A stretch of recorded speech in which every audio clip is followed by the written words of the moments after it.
Sure. Hasn't happened yet, but yeah, I haven't had to delete anything. I've just had to like cut conversations short. As I told you before, that last one was like 3 hours, that brain fragment one, and it was like, okay, it's just too long. I can't keep doing those. It's just not sustainable. Nobody listens that long. You ever ask me, are you sure you don't podcasts are really funny. They're really good. Oh, you like them? Thank you, man. Do we have a delay now? I think so. Oh shit! Great. Hold on. Okay, check 1 2. Everybody hear me? Yeah. Yep. Cool. Yeah, I hear you. Sweet. Cool. Yeah. What was I saying? Oh yeah, just cutting them short every now and then. So yeah, this doesn't have to go 3 hours. Don't worry. Yeah. But yeah, thanks for joining. I've been wanting to talk to all of you for a while. They're one of my favorite bands. Like, and you only have a few things out on on socials. I was like, why aren't you on Spotify? And like the answers in the questions sometimes, but yeah, I got the pre-order for the tape. Looking forward to that. Yeah, we are on Spotify. I think there's like 3 songs on there only. Though. Oh yeah, now. But before it's like, oh, Bandcamp, I got to get the app now. Yeah.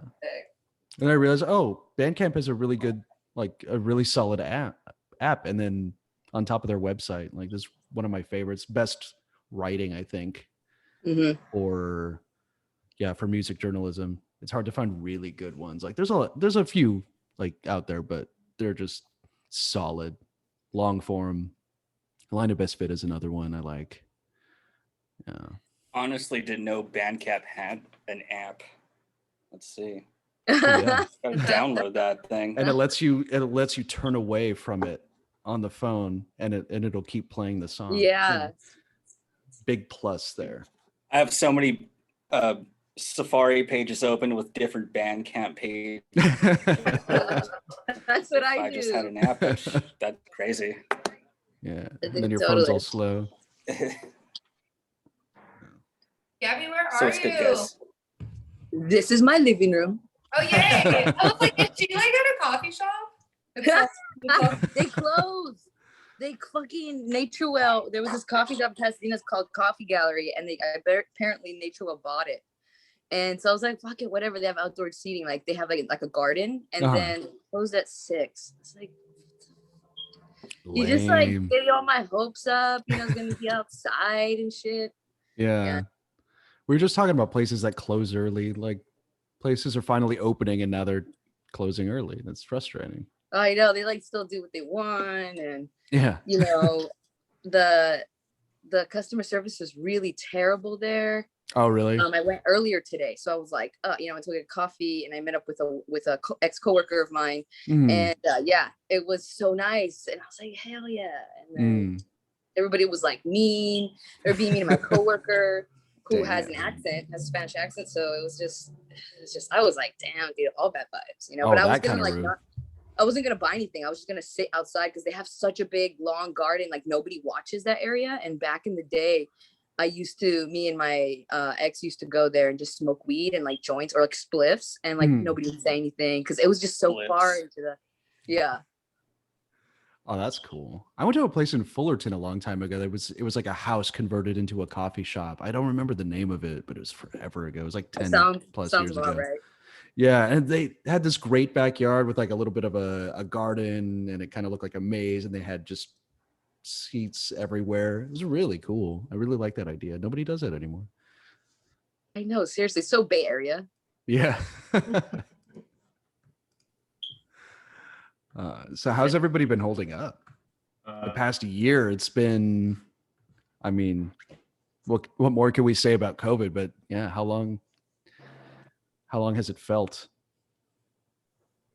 No, like shaking my head. Yeah. I think music has been a huge part of the pandemic for us. I can say that, but like one of the cool things that happened for us as a band was Colin and Chris started making playlists on Spotify. And they would send it to us, and it was like, oh, this and that. And then it was just like the best playlist. And, you know, it's just like being able to at some point get back together and practice. We were like on some sort of level, and it was good for that. But there's just so much going around us that, you know, I feel like sometimes, you know, it was almost hard to make music. So we would just listen to a lot of music, you know, and just new music. Like one of my favorite journalists, actually, I got him on YouTube. His name's Jimmy, and he changed his YouTube channel to Anti, and you can find him. You click, you know, you type in Anti, and you it's a little Ren picture of Ren from Ren and Stimpy. Yeah. So you know it's him. And so yeah, have you heard of him? Have you heard? I think so. Jimmy? Yeah. He reviews like all these like new like all of our like shitty punk bands, right? It's great.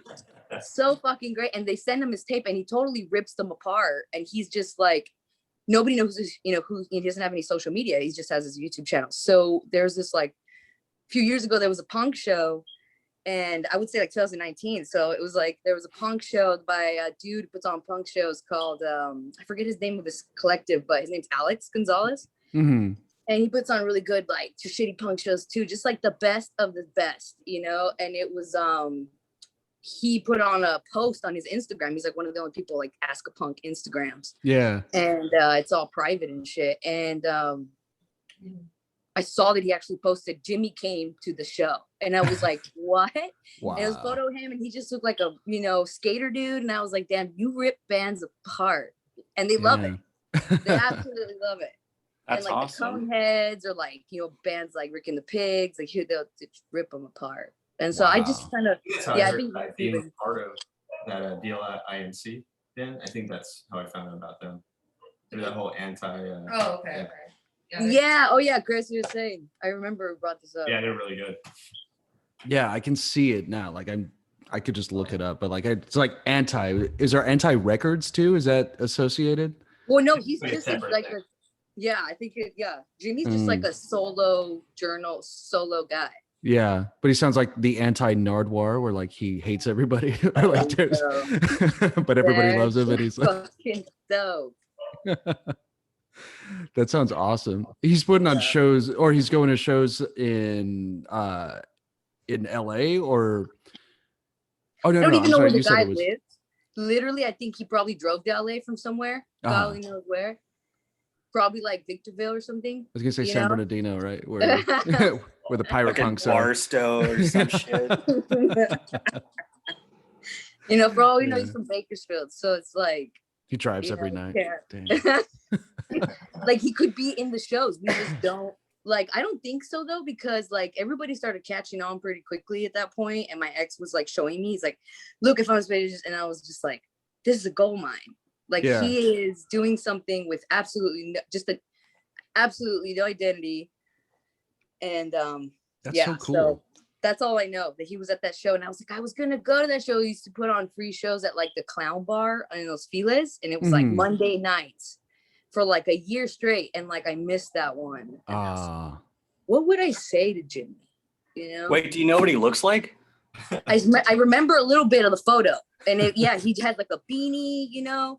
Brown crowd, and he's got his Converse. Otherwise, he's like pretty incognito, like not the whole thing. Yeah, he's got like a little, you know, logo in his sweater. It's. I was like, there he is, ladies and gentlemen, and everyone in the world. There's a guy. Do you know the photographer Slim? For Slim Shoots Bands. Oh yeah, I think I seen him around. Yeah. Yeah, like I never knew what he looked like because he never posted himself. And I met him one day, and I was like, "Oh, you're the guy who takes all those photos." Like, oh yeah, dude, that's how I feel about Cobra Snake. Like I didn't know what he looked like. Oh my god, Cobra Snake. So Cobra Snake back in the day, he was just like him, and then another photographer. Such a badass name. I know. He's like. He looks like he belongs in a porno. Like I don't want to judge anybody, but he's on TV shows, like TV shows here on Netflix and stuff. And he's just like, you know, it could be the sleaziest thing. I mean, the sleaziest TV shows. And I don't know which one I came across. I don't know if it was Top Model or if it was, I don't remember. And he shows up, and it's like, oh yeah, my good friend Cody is gonna photo. I think it was Top Model because it's a photographer, right? And so I was like, Cobra Snake, that's what he looks like. Cause I've only seen a sticker everywhere. I grew up seeing him, like not seeing him, but knowing that he, took photos of certain events. And so I always saw him on social media before there was even social media. So he's like this huge, just dude that showed up to all the right parties. And he's like a personal paparazzi. And then now he's like a professional photographer for models. That's awesome. Yeah. And so he's kind of he's just a party dude. And then there's another one, Say Cheese and Die. Say Cheese and Die is a really good one. Yeah, and that sounds familiar. It does. Yeah, he used to do like low-key shows. Oh, okay. And he used to put little logos like Cobra Snake. What they used to do is they used to get their own logos, and it was like a snake. I remember that. At DBA in Pomona, people were doing that forever since I was like 17. Oh, really? Wow. Do you guys have stickers all over town? I don't think we've made any stickers. I know, like we never. We're not that cool yet, Justin. We don't have stickers. Every time I disagree. We'll get there. We'll get there. I'm putting stickers on the desk here. So I gotta get one of those whenever you make one. Right. That's true. Like they don't just go on the, on walls in the streets. They go people's homes. Yeah. Well, I'm like going for a thing, and like, and then I'll put it, somewhere else in downtown Pomona or something. That would be, like exactly. Where else would you want to be? Downtown. What's that? Well, now we have to make stickers. Yeah, we do. I see a lot of friends' bands stickers at random liquor stores and fast food joints, just like put on the window or something. Like, why don't we have one of those? Yeah, I know, right here on Spiro's and Second Street or whatever. I thought we had a sticker we could put at Coos before we left. Yeah, I know. Yeah, let's get on that crew. Yeah, I know. I want to get on the train. I saw another photographer that had a sticker and she put herself in it, and I was like, that is genius. And so I don't know about us putting ourselves on a sticker, but just like we don't really have like a logo, and we just kind of go with the flow. So it's fun. With the flow go. The flow go. No, we need a logo. We should totally get on that. I really like how you stylize your name, at least on Instagram. It's just lowercase, right, with the hyphen. That'd be pretty cool to see. Just thought provoking enough, Whether or not people need to see it. Yes. Yeah. There was a lot of talk about the name. There's like, should there be a hyphen? Should it be a capital C? Just one capital. That was a whole thing. Yeah. What's the extra wide hyphen? Fuck. Does that have a name? Isn't it just like double hyphen? Yeah, it's M dash. Is that what it's really called? Yeah, the M dash, and it's like in place of a comma. Mm-hmm. Yeah. I guess if you don't want to use a comma. Yeah, that'd be pretty cool. Just make your name extra longer, like unnecessarily long. Yeah. Make it an extra syllable for no reason. What was the last show everybody caught? I think it was our own show. Oh, not including our own show, or not including the live stream. Ooh, so long ago. I can't even remember. It's been so long. Yeah, it's God damn it. Oh no, I can't remember. was that? I'll tell you this, Justin. The last show we played was when I just joined the band. Uh-huh. And I thought this is fucking amazing. Everyone's getting down on the dance floor. We're having a lot of fun. We had a tour planned, and guess what, Justin? Guess what happened? So all that went out the window. And it Damn. sucked. Welcome to the party, bud. Thanks for having me. No, but we had 2 live streams already, and like I'm not counting anything, but that was like Anthony's like not real, he's virtual now. So, virtual bass player, of course. I'm just waiting until we can play a real show.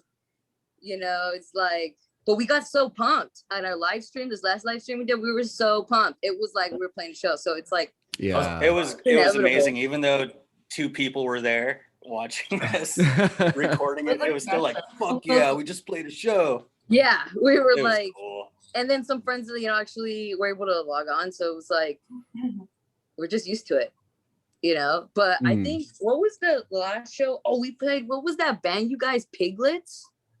Piglets? Oh, Piglet. Pigtails. Piglet. Pigtails. Yeah. Pigtails. They were from like Seattle or something. They were so Yeah. good. And then Jane Astronaut, so good. Oh, I know Jane Astronaut. Mhm. Yeah, that was a Yeah. That was like the last show we played was with them. That's We what played- I miss how. And it was like, House shows are the best. Yeah. Yeah. Yeah, I miss house shows. I was watching some Anthony Bourdain, Parts Unknown. He was covering Nashville, just like whatever's going on in Nashville. And he hung out with the Kills and like Jack White's in the background, like not wanting to be a part of it, but like, just recording a house show. And I was just like, oh my God, I miss that. I was just chilling against the wall, with my beer and with my camera, just, so right. just enjoying everything and Pretending not to care about the band that's playing. Yeah. Really just No, they're the opener. Why would I? No. Yeah. Usually the opener is sick though. Like that house show we played in San Pedro, we played with an Oakland band, M80. They were like a punk hardcore punk band. And then who played? I forget who else. Oh, Killer Dreamer played. I never seen them. They were sick. And then the opener was like this 2-piece, and it was honestly one of the best things I've ever seen. And I was literally one of those people. I was like up against the wall trying not to be super excited. It's like, oh my God. And then people were like, it was cool because in the show, everybody in the crowd was like, where's your tape? We need your tape. Hell yeah. We didn't have we weren't even. We Oh, were nothing. we were like cutting things, like we were rearranging music, and then so it was a very supportive show. But that first band was they were like, "Where's the tape?" And they're like, "I don't even take the guy was like, I don't even take this seriously. Like, I just we were all like, oh my God, this needs to be a tape." Yeah. Always asking for merch, and we're like, we're barely a real band. Like, Have merch for you. We didn't bring any of the shirts to that show because we lived 2 blocks away. Yeah. The one time we had shirts, we like left them at home. Oh no. Damn, it happens. But it's been so nice to just see people like still being engaged with our music, even though we only have like a couple things out. Even after a year, we're like, still kind of get positive feedback. I think that's the coolest part. Yeah. It's just been home. I feel like we've got more followers during quarantine than when we were active. Because everyone's home and like getting into new stuff all the time. And you have so much time to just listen and really get into stuff. Yeah. I'm really grateful for that part. Oh, it's good. It took me a while to get into the live stream, like to accept it, because I didn't want to get used to it in the beginning. I was like, people are going to like this too much and we're not going to do shows, or we're going to be too comfortable not doing shows. So we're going to just be lax about everything. And it didn't happen, but the live streaming thing they really honed it in. Everybody's really been figuring it out. And it's really it's cool. like we're breaking sticks, you just kind of just bend. Yeah. You just snap it too if you have to. And Yeah. it's just, but it's cool because it makes me feel like we're playing like some sort of like live, like television or broadcasting. Like there's, when you do certain, radio stations, they record it and they put it on YouTube and they put it all over, they broadcast it live. And so, in a sense, it's just that everybody's doing it. And I thought, well, that's kind of how I started coping. It's like, so used to being with each other. And that really sucks because there's a time where we really need to be there for each other. Like where I wish I could just like hug my friends, but and times that, are really, really dark. And I feel like the live stream is almost like how we can connect as a band right now. You know, it's like hopefully we can continue doing it and it doesn't die off, you know, at some point.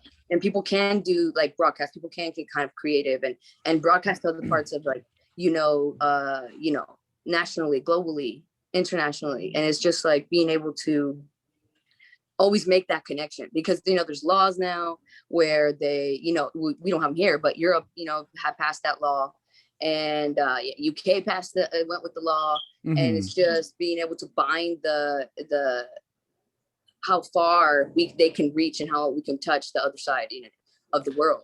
And so that's why it has a huge thing to do with other things that are being said here. And how it's using the internet and how things and algorithms and things like that, and all these factors and components, but being able to understand that there are other laws over there. You know, if we didn't have the social media, we wouldn't have known about those laws. You know, we wouldn't have known about the news. We wouldn't know, you know, so I've been reading, you know, about maybe 2 years now, and I was like, oh my God, like it's just gradually all these changes.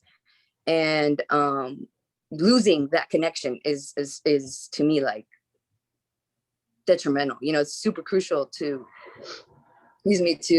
have us communicating. Like I have friends in Ireland, I have friends in UK, I have friends in New York, you know, I have friends, you know, all over in Mexico, I have family in Mexico, you know, so to have that, you know, was almost like a survival, you know, so it's a tool, you know, so it's like, I think we all just kind of was like, oh, okay, we're surviving. And I think sometimes we don't really know what that means, but it's okay because, you know, we can connect. At least we have this like democratization of information to get everything across. We have a connection to every corner of the earth, right? Like every facet of society, every facet of culture, other cultures. If we really want to dig, we can get into just about any scene, you know, anywhere, connect with people, and it's awesome. Even better, again, going back to like live streaming, we're democratizing the whole broadcasting process, right? Now we don't have to worry about gatekeepers at, you know, not throwing shade at KEXP, but like, for example, a place like, you know, an organization like that, where it's like, you got to wait. There's a lot of people in line, and it's like, oh, let's just do it all ourselves. You know, just, you got a webcam, you got, you know, some mics, let's do this, you know. I really love it. Right. Yeah, it's putting this in the hand of the few instead of, you know, or the hands of the many, I guess, instead of the few. So exactly. Cool. I think it taught us, it is still teaching us a lot about ourselves, what we're capable of doing, things that we were not sure we would have to do. Little things like this, you know, all the things that come along that start to add up. You think about later, it's like, oh, I didn't realize I was going to be able to do this, or I didn't realize X and Y was possible at all. Some noisy ass neighbors. I swear it sounds like they're stomping on purpose. They're like, oh, you're having a radio show on now. Huh? Who said asshole with a podcast? Interrupt it. Oh, pop band, you say? Yeah. Where are they now? Oh my God, somebody, what was that comment somebody wrote? I think it was a review on one of our singles online, and somebody's like, I like Coed, the band from the 90s, better. Oh, yeah. I saw that. That was such a weird opinion to have, like, let other people know about. Like, yeah. I like the 90s one better. It was like the best review.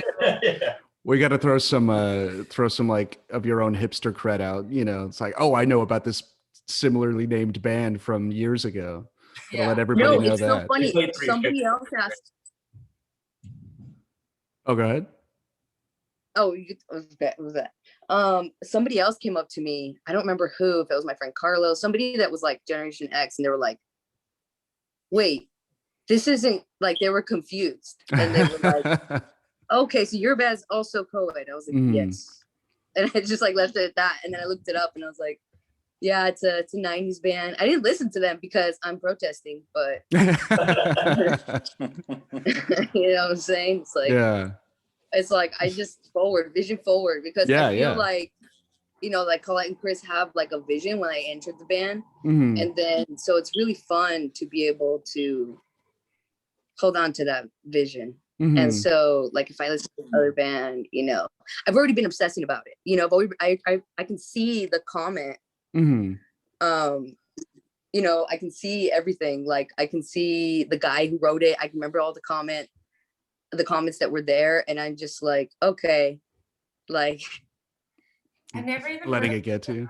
I was like, all the ones with this name were so cool. I don't know. I think the hardest part about a band is coming up with a name. I don't know. Yeah. Like, it's always tough.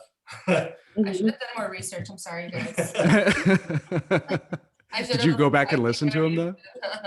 I will not. I'm with Gabby on this song. I told you, dude, it's like that happening. Like, I've heard about this happening to other bands, like the band Health. I remember when they were really big, when they were first starting, early 2000s, they were like really noise punk. And they were like, you know, yeah, they wrote an article once that, yeah, there's a band named Health and they're from the East Coast and they're just like a alternative band and they give us our blessing. We can keep the name Health. And so copyrighted, and then Health blew up and just started doing, you know, commercial music and everything. So I don't know. I thought it was very, very interesting. So to see that, I was like, oh my God, is that a sign? You know, is that like what's happening to successful bands? So we have to get in contact with this 90s co-ed band. 90s, yeah. Let's try and sue us. No, maybe we do a co-headlining to it. Ooh, I like the sound of that. Chris, I think we should do a split EP.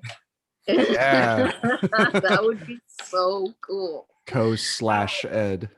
Oh my God, what if we hate them and then like what if they suck? Yeah, no one's heard them. Like, I assume. just pretend it didn't happen. Yeah, just delete that single or delete that split immediately. Anthony, did you think you were joining a different band then? Yeah, I thought I was joining the 90s co-ed band for sure. I was confused the whole time. I walked in and saw these weirdos. Like, this is not some 90s dream pop outfit. Or whatever they sound like. I'm not sure at all. I hope that's what they sound like. 90s, it might be It'd like be something. alternative rock. Yeah, it'll be like we're Gin not Blossom like style. Yeah. You know, like the Cranberries or Pavement. You know, heavy on the pavement. It's got to be Pavement. It's got to be some like or deep cuts. PJ What's Harvey. I don't think 90s okay. Pavement good. Mm. I don't think they're as good as Pavement. Pavement's not even Pavement good. Yeah. Pavement is not even Pavement. You know, it's like Radiohead, Built to Spill, like Built to Spill is one of those. Oh, yeah. My Bloody Valentine. Oh, thank you. Jesus and Mary Chain. Yeah. If people like we disagree. People like to throw that down. I agree with the first three.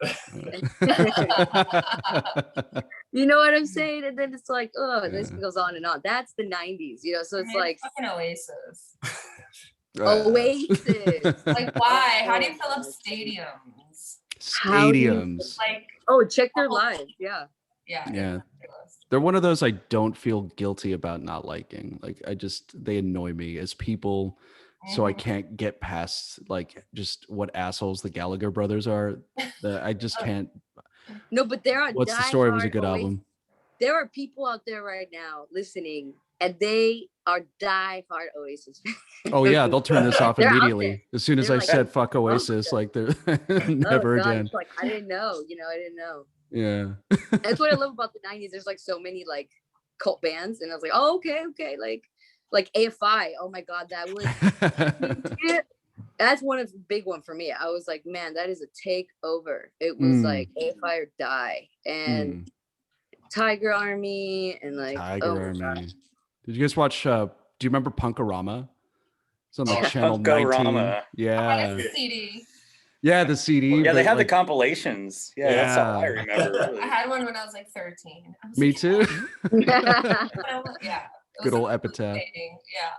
Yeah. They were good.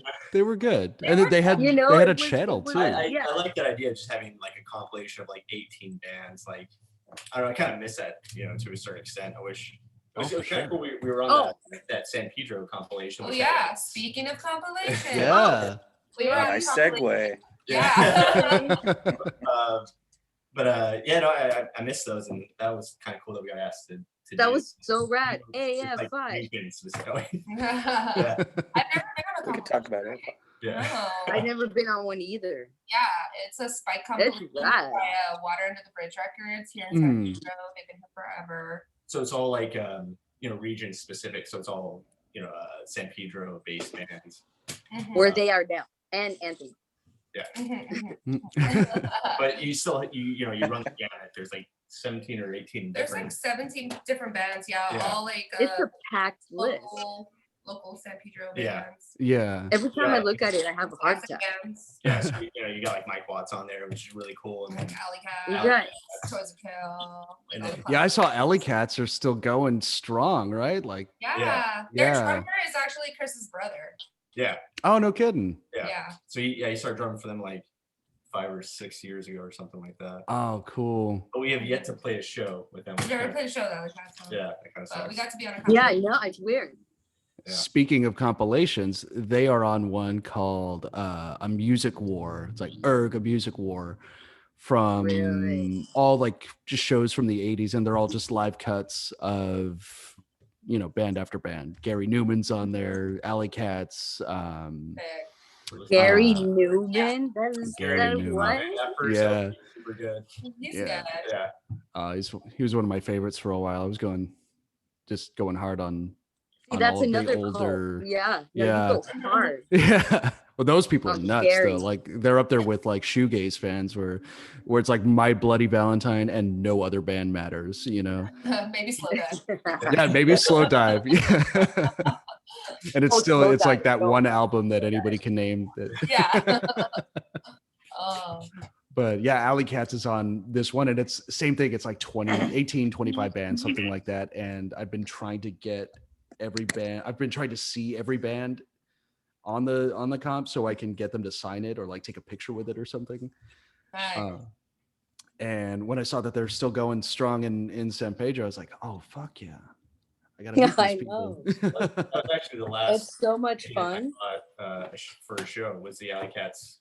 That's true. That's the last Yeah. ticket we bought for a show, but it was during COVID, so we just like didn't go to the show. But Was that at the Sardine? yeah, it was- that was the show. Yeah, So we just like forfeited tickets. yeah. But that was the last one we bought. I actually just saw Randy a couple days ago, their singer, at the coffee shop down the street. He was just like chilling, smoking a cigarette. Oh, cool. It's kind of funny to bump into him here and there. Yeah, this local royalty, local celebrities. Oh yeah, Yeah. him and Mike Watt are like, whoa. Like, Yeah. I saw Mike Watt once, I think, at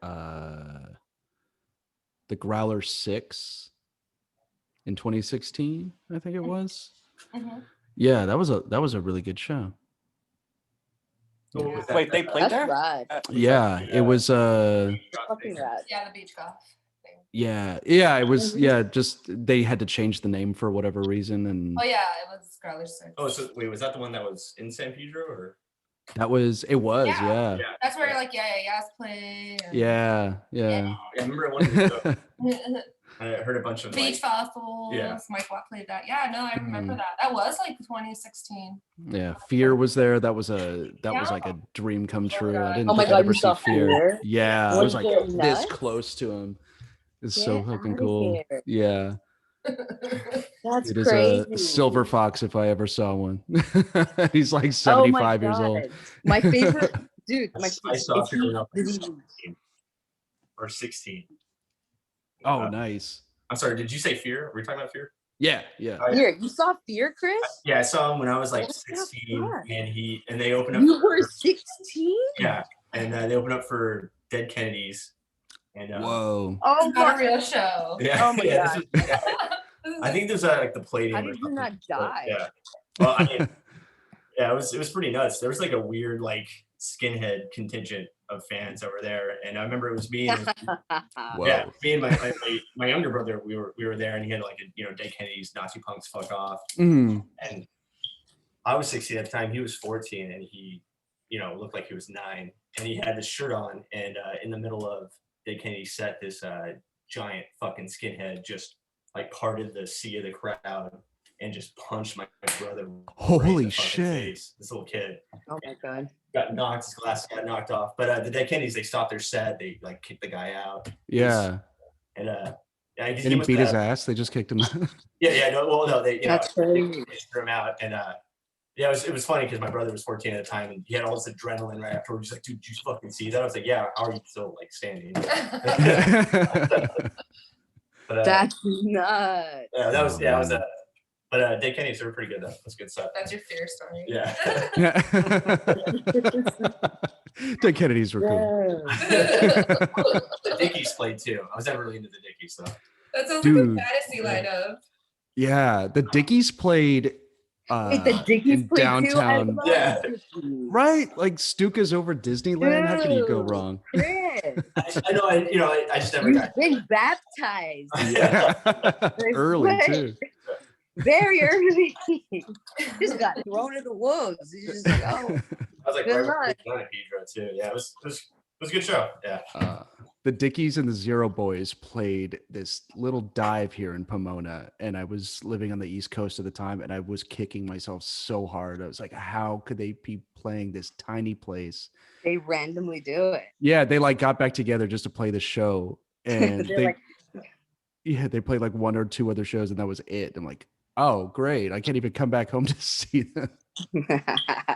Shit. Frustrating. Oh my god. You're from Pomona? What's that? Are you originally from Pomona? No, I'm from Rancho Cucamonga. Oh yeah. I just spend a lot of time here, and now I live here.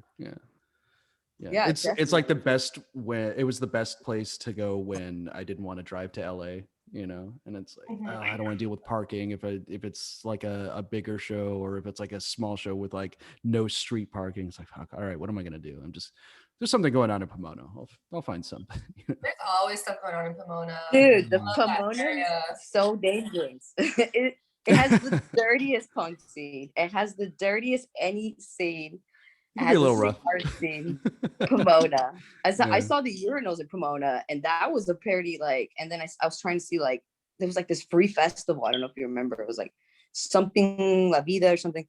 And it was free. Yeah, Viva Pomona. Yeah, Viva Pomona. I was like sick, and it was like free, and the pit got so crazy that I got involved inside of a fight.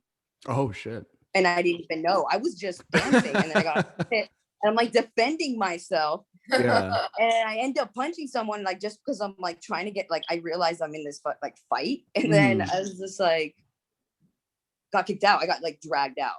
And then my ex was with me. He was like, hey, he wasn't in the pit. He didn't get involved like this ball of people. And I don't know if they were just like messing with us or like, what, but I was just like, what just happened? And we met this band called Grass Widow that I really love that is together in March. They're from Seattle. They're great. They're like, I ended up seeing them later with the Raincoats. And so that was cool. I was like, okay, they were like touring and then they broke up. Like, they were together for a year or two and then they broke up, and they have so many good songs, and it's a 3-piece women cast, and the vocals are all of them, and it's just like falsettos and like harmonies and melodies and so I saw them with the Raincoat, so I was like, okay, cool. And it was that like same year, but it was just like my ex was like, if you're gonna kick my skin-headed girlfriend, because I had like a shaved head at the time, I had my tattoo, then if you're gonna kick out my skin-headed girlfriend, then you got to kick out all these other dudes that pulled her into the pit.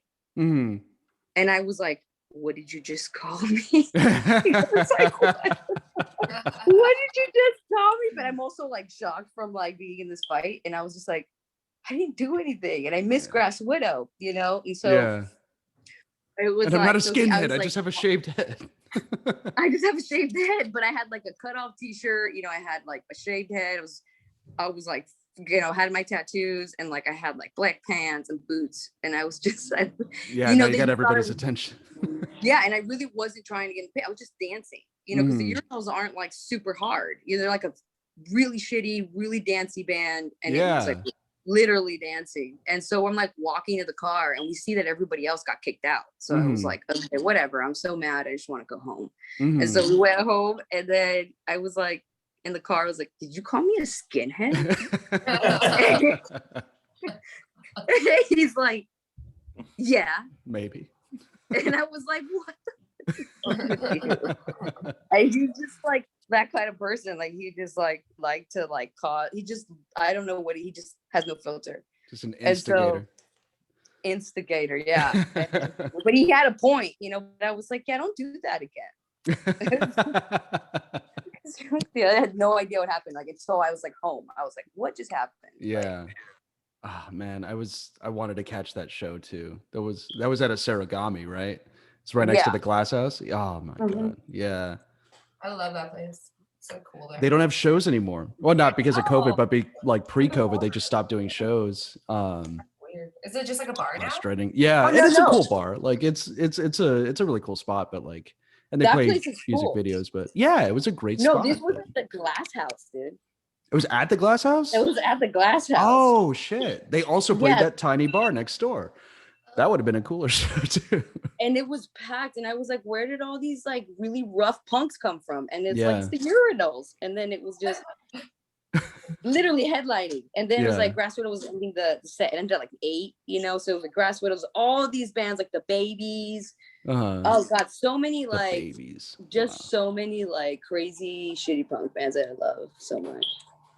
And I saw them all except for the one I really came for, and then it was like Pomona, man. I literally had one beer and it was over. Got in a fight, got kicked out. You know, talking about pits, what's the craziest? Okay, what's the craziest pit you ever been? I'm gonna go first. Oh my god. The Descendants. Descendants? That I saw Descendants at FYF. That was crazy. I was like, they're old. You know, I was like, when I pulled up, I was so wrong. Yeah. I was so wrong. The pit was like a tornado, and back then it was in Chinatown. Yeah. And so it was like in the middle of like that field that is like, you know, Farmers Grove now, and it's like a walk central like area. Well, they just used to have festivals there and tear it all up. Yeah. And so it was like FYF, and then it was like a huge section. It was like massive, just to them, dedicated to their stage. And it was Dead Milkmen, it was Descendants, it was like a bunch of like punk bands playing that year. And damn, people go nuts. The Locust played that year. It was like pit show. It was like the last good FYF. Wow. And it was massive. There were so many cholos, and everybody was like throwing each other, and everybody was like, "I will die for this Descendant show right now." And I was like, "Oh, I wasn't ready to die." So like, I was like, "Go back," and that was like the only pit I never like entered. I was like, "No, yeah." I've been in a Subhuman space. I've been in a few pits. That was like a small venue, but like that outside, people were. They were losing their shoes, and they didn't care. Like it was crazy. People were throwing blows, like. So yeah, that's mine. What's yours? Oh, it's badass. How about you, Ant? Oh yeah. I had a similar one at the FYF Fest. Yeah. I think I went the year the Descendants played, but I don't remember seeing them for obvious reasons. But this band Waves played, and it was Waves they're the sickest. They have the sickest pits. Yeah, it was just like a bunch of people like rolling around in dirt, and there's just dirt flying around everywhere. And I mean, I got a little taste of it, but after that, I was just completely covered in just brown, unforgivable dust. That's awesome. Wilmington shows, dude. Wilmington pits. Oh man, Wilmington shows. Oh, that's so good. What were those ones? Stupid punk shows, man. Stupid backyard punk shows in I got you. Wilmington. Yeah. Nothing but like nuts. 40s Dickies and like leather jackets and studs, you know. Yeah, the best. Oh, that is. Colette, Chris, what are yours? Well, I was gonna say, aside from like East LA pits back in the day and like the punk scene, those are always pretty brutal. I would say my most brutal one was hands down Rage Against the Machine. Oh my God. I fucking made it. No, that shit is angry. Literal fires in the pit. Oh shit. There's a guy in a wheelchair that's like being like thrown around on his wheelchair. There was just like dude, they're calling the ancestors going on. I think I remember that photo floating around too. Yeah. The guy's just like losing his shit. He's so psyched to be up. Oh hell yeah. That was like up there for a while. And there was like 3 fires and separate fires in the pit, and I lost everybody I was there with. I had like body for like 3 days. It was fucking insane. But yeah, that for sure is like the most painful pit. For sure. Oh, God have mercy. Brutal. Oh, what about you, Chris? Same one? Any on the top of my head right now. I'll just go with that. It was pretty gnarly seeing my 14-year-old brother get cold cocked by like it's pretty gnarly, yeah.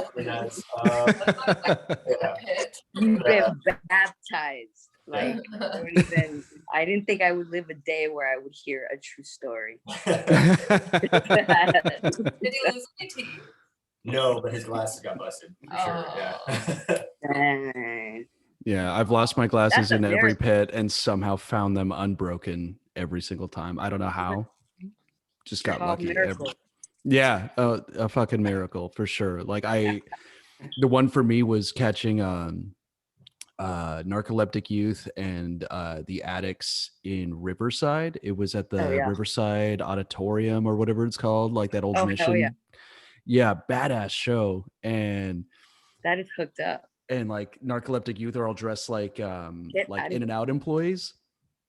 And they're like throwing out like coupons or something, and like they're just doing their thing, and like fucking killer pit. Somebody dropped beer on the side of the pit, like a whole beer, like a whole like tall can of like PBR or something, and everyone's going around and everyone's slipping on it because nobody sees it.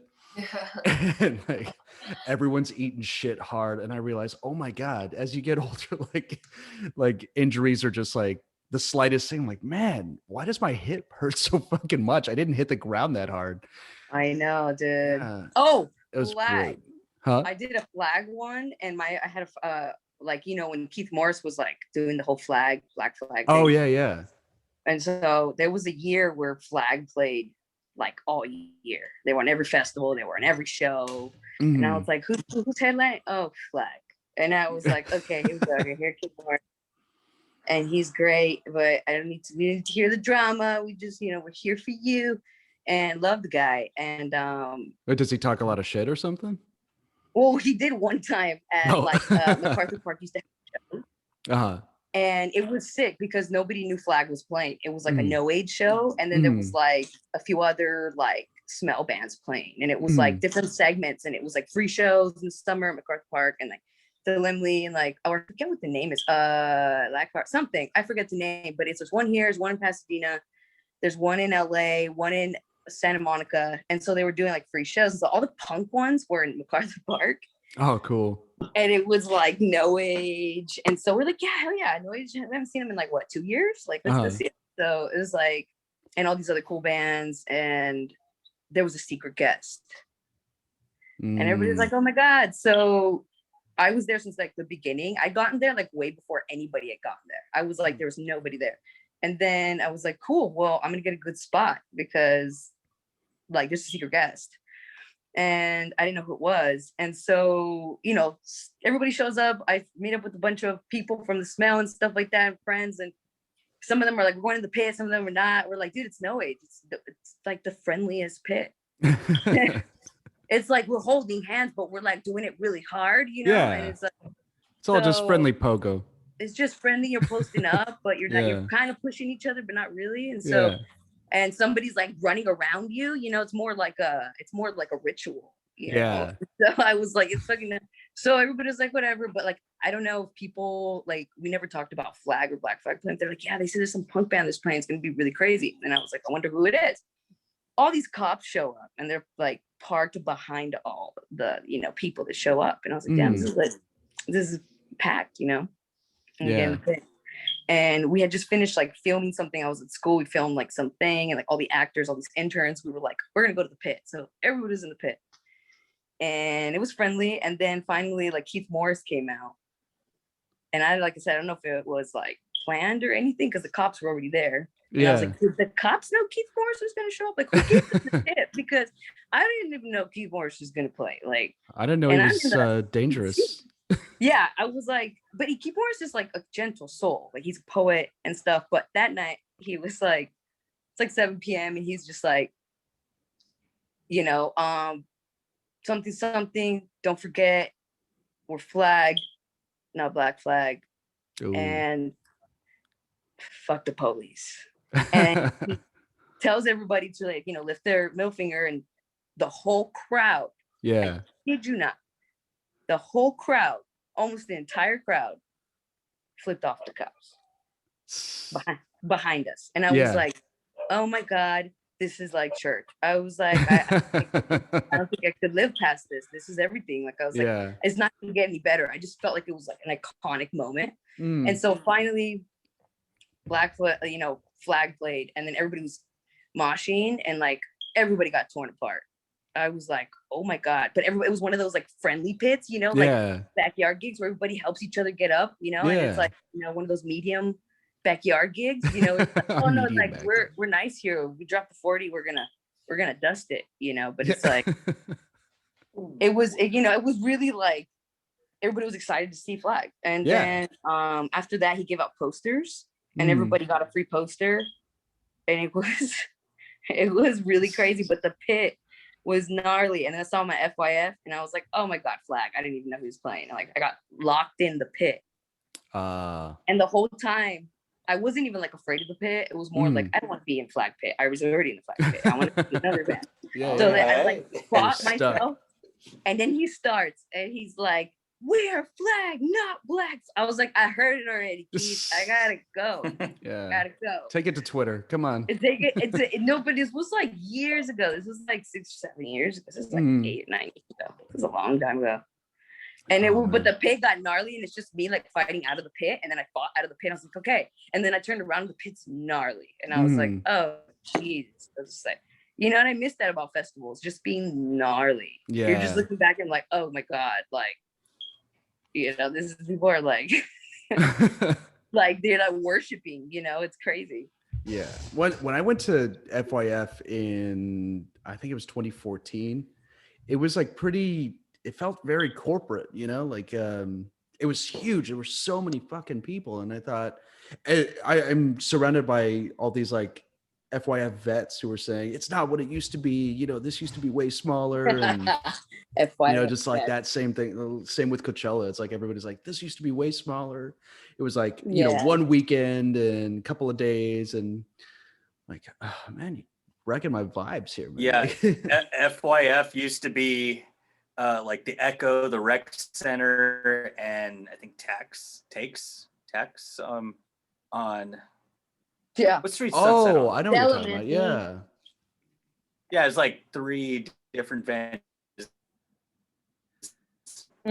That's right. Bands playing all day. It was really cool. Didn't you? And then one year they were just playing at that LA park. Some LA park. Did you play one of those early FYF fests? When they were I'm sorry, I can't hear you. Oh, didn't you play one of those earlier like? FYF? I did, yeah. We played FYF 3, I think. I don't know. Oh yeah, tell him, Anthony. We were like the first band to play at the Echoplex that weekend. Cool. And it was pretty cool. You know, did like a huge stage like that, so it was pretty neat to play there. Free Dewars whiskey and Sparks. Diet Sparks all day. Sparks Chaser, nice. That's a recipe. Diet Sparks. Shit. What was Sparks? For a good time. Pepsi? Sparks was kind of like an energy drink and kind of a malt beverage. Oh, gotcha. So like an early Four Loko? I don't know if you've ever tried that, but no. They made Four Loko, man. Shit. Dude. They made Four Loko what they are. Yeah. They made Four Loko what they are. Yeah, no, Sparks Illegal. is like the mother and Illegal. father. You know, there's. What? What? I was gonna say. Go ahead, Sparks Gabby. is like, Sparks is like OG, you know. I never had it. Oh, my friend, I don't think you need to. I mean, unless you're into I'm that. good. No, I'm good. Yeah. You know. Unless you're into passing out. No. Yeah, I get like 2-day Or hangovers now. Like I'm hallucinating, good. Whatever. I don't like that hangovers last more than 12 hours. It's really disappointing. It's more it's like awful. a week, dude. It's like you're like, why? You start contemplating. Yeah. You know, you're like, why did I ever have one? Yeah. Oh, so I did a podcast with a buddy 2 weeks ago. I'm barely getting my like sleep schedule back because we just drank mezcal and beer all night and went like 5 hours. And I have 5 hours of recording to go through. And like the second half, I just kind of breezed through it. And like the second half is just us acting like barbarians. Like, Oh my God. When you don't remember that shit, you know? I don't remember When- leaving. Yeah. When did you record that? When? Yeah. 2 weeks ago. 2 weeks ago. So Yeah. I bet you're dreading going through that. I've been know. going through it little by little, and like the first 2 hours are pretty good, and like, Brutal. and I kind of breeze through the next 3, and I'm like, ooh, that's I can't post Take a this. break. It makes no sense, and like they were great conversations, but it's both of us trying not to slur, and it's Oh. Don't fuck around. Give the fans the unedited version. oh yeah, for sure. I'll cut it down to like an hour, and then like I don't know, maybe a secret post, secret link somewhere else for the other 4 hours. Hey, give people what they want, dude. Yeah. But Yeah. If that brain fragment one Yeah. was any good, then if you go back and listen to it, let me know. Let me know how you like us just rambling on about nothing. It's Dude. great. We just talk about music. That's the and best. shit. Have you ever seen Robin Williams stand up Yeah, yeah. at the Met? Have you seen that? He talked about, like, Specifically, drinking. no, I don't think so. No. Oh, you got it. Oh, you got to see it. I think it's 1986 at the Met, and it's his first like big like official like comedy like stand up, Mhm. and he's definitely a good one. But he goes through an array of experiences when you drink. Mhm. And when you do drugs and when you have to, do rehab and all these different like characters and all these different people that come into different, like gender roles. Yeah. And so it's the best, dude. Oh, I I gotta literally look it quote up. it. I have it on cassette. Oh, that's awesome. I know. It's like, I couldn't believe that, but I watch it whenever I get a chance, but it's such bad quality because it's the 80s. So it's like a tape and Yeah. nobody has actually digitized it. So it's like really terrible. I think Oh, you no can way. watch it like Amazon Prime or something. Like you Mhm. can, I don't know. You can check. I think you can rent it. I don't know. I haven't seen it in a while, but there's this one time where he goes, it's 5 a.m. You're sleeping in a dumpster.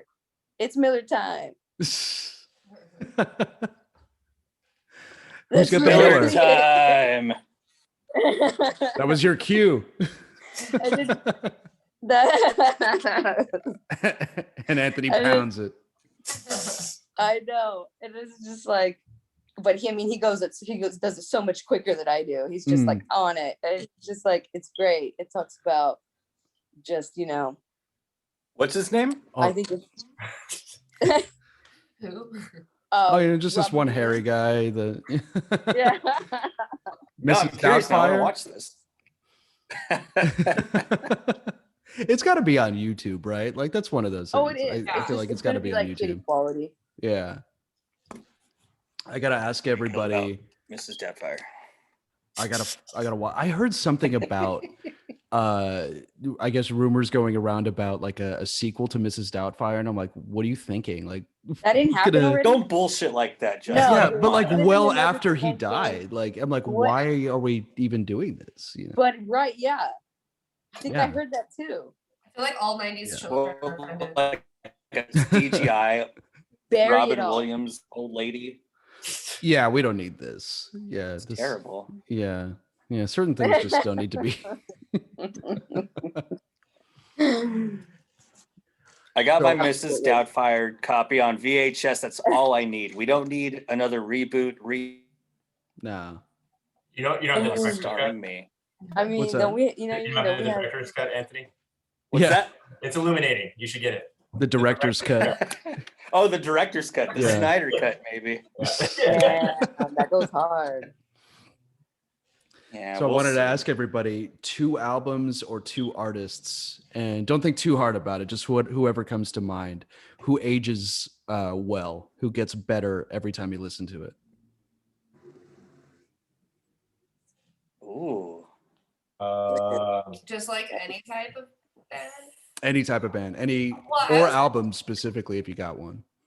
I feel like I'm a big fan of Beach House, but I feel like even now in her 7th album, it's like just always better. And I was just talking to Chris about that recently. I was like, oh my god, how does like Beach House one make every album better than the last? Love 7, yeah, and the 7th one's amazing, and I'm waiting for the 8th one, and I know that one's gonna be amazing. But yeah, Beach House comes to mind just because I kind of talked about that recently. Institute has gotten so much better every album. They're a punk band from Austin, Texas. Not familiar, no. Oh, they're so progressive. You have to get on the Institute. Yeah. So Institute. I read this article on them. My friend Jane Payne, she's like a photographer, you guys. We follow her. She's an amazing journalist, Jane Payne, and photographer in the punk scene in New York. She lives over here and she lives over there, and she did it. She actually interviewed Institute like in the early 2000s, and she got to the nitty gritty of them, and they're just so technical and making sure what their music sounds like. Like you'll love it. Oh, cool! I'm down. Colette stole my list of music. The Beach House and Institute. But sorry, Colette. Yeah, way different ends of the spectrum. But I think Institute has about 4 albums out now, and I think it's just gotten better and better. And they're still kind of in that same spectrum of their own style of punk, because I feel like they've kind of pioneered this like whole just modern or like contemporary punk style. And I feel like they're able to kind of hold on to that every album. Oh, that's awesome. Yeah, there's What other bands? How about you, Chris? You know, it's funny. I kind of got really into them late in the game, but I think Wire is one of those bands that. Wires, yeah. You know, they just. So it's kind of crazy seeing what they were releasing and when they were doing that. And they've been doing it since the late 70s, which is crazy. I think they just released something this year, so they're pretty timeless. Are you going through all 47 albums that they got? No, I haven't gone through all yet. That's kind of the cool thing about them. I've got like probably like six of their albums. I know there's a ton more out there that I'm going to enjoy.